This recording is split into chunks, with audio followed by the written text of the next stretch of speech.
10 million.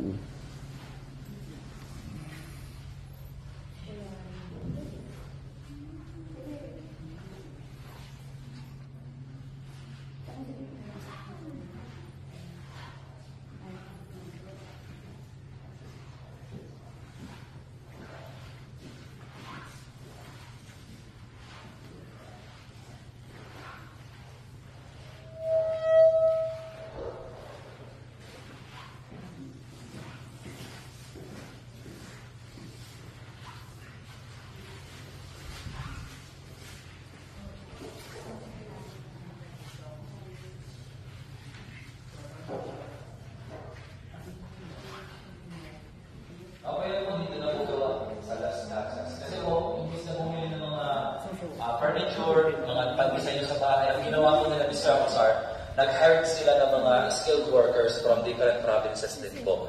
So, habang ano na lang nila, so yung mga gumagawa po ng mga ganyan, ayan o, mga local na po from here sa Bataan. Pero sa wood carvings, mga ano po, in-house carvers from Paite, Laguna, and Pampanga.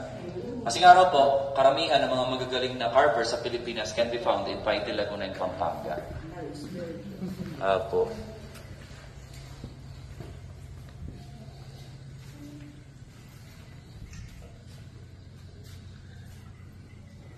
Ayan, ready na po ba? Hindi na po.